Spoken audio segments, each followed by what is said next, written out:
Merci beaucoup. Nous passons à l'honorable Serge Condé.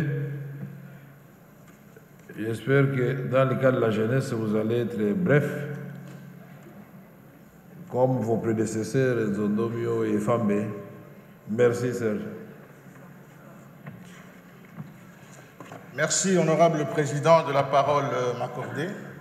Honorable président, honorable membre du bureau, estimés collègues, je vais aussi intervenir au nom de mon regroupement Dynamique Agissons sur les deux projets de loi.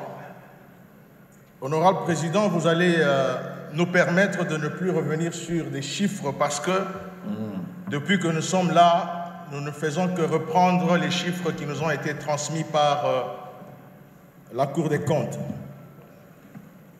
Honorable président, je vais m'atteler sur quelques observations et aussi donner quelques recommandations aux membres du gouvernement ici présents.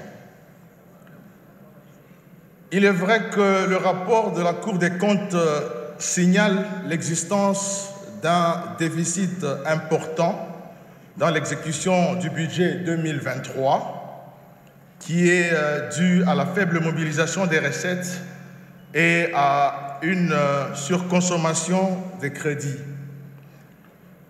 On doit cependant, honorable président, on ne doit pas oublier que c'est pour la première fois, c'est-à-dire en 2023, qu'on a assisté à la baisse de ce déficit, ce qui relativise considérablement la rigueur de cette critique.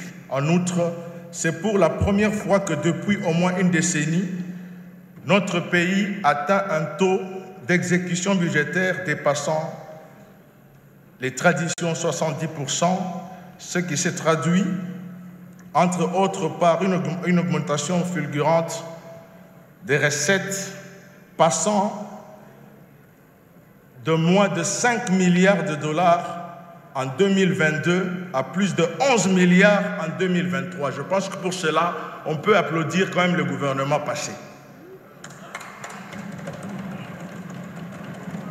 C'est-à-dire que notre pays, Excellence, honorable président, nous devons reconnaître que nous venons d'un trou.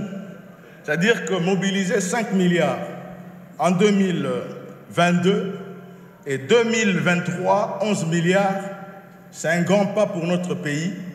Cependant, nous demanderions que le gouvernement mette des dispositions pour que nous arrivions à ressentir cela dans la population. Parce qu'au finish, le dernier consommateur du budget de notre République reste le peuple congolais que nous représentons ici, dans cet hémicycle. Il y a aussi le problème concernant les faits d'indiscipline budgétaire ou de manque d'orthodoxie ou de sincérité dénoncés dans l'exécution du budget 2023. Ce sont des problèmes structurels réels qui se posent à notre pays et qui questionnent de manière générale notre agir quotidien. Je ne pense pas que c'est à ces deux membres du gouvernement que nous allons nous acharner. C'est un problème de civisme que nous devrions intérioriser en tant que peuple.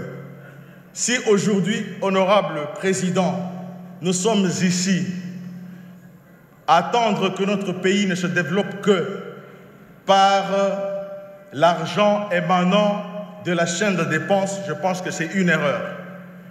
Pour que la chaîne de dépenses se comporte mieux, il faudrait mettre des mécanismes de protéger les fuites des capitaux et surtout les faits qui bloquent les mobilisations de nos recettes. Je vais parler de ma province, le Haut-Katanga, plus précisément mon territoire, à Sakania. C'est un territoire à vocation minière. Mais il y a des secteurs qui ont des ressources qui sont exploitées jusqu'aujourd'hui par des Chinois et exportées sans être contrôlées par nos services habilités. C'est de l'argent qui devrait être ramené. Oui, je parle de Lonchi, la société minière Sabwe Mining. Honorable Président, je voudrais que le ministre des Finances ici présent ainsi que d'autres ministres concernés par tous ces services frontaliers mettent des mécanismes pour que ces minerais ne fouillent pas notre pays, parce que ça nous met toujours en retard et c'est ça qui fait que nous n'arrivions pas à mobiliser sérieusement des recettes et arriver à répondre aux besoins de la population. Dans le territoire de Sakania, il y a 3 secteurs. Sur les 3 secteurs, il n'y a qu'un seul secteur qui bénéficie des redevances minières, c'est le secteur des Balamba. Le secteur de Balala et le secteur de Baouchi ont des minerais exploités illicitement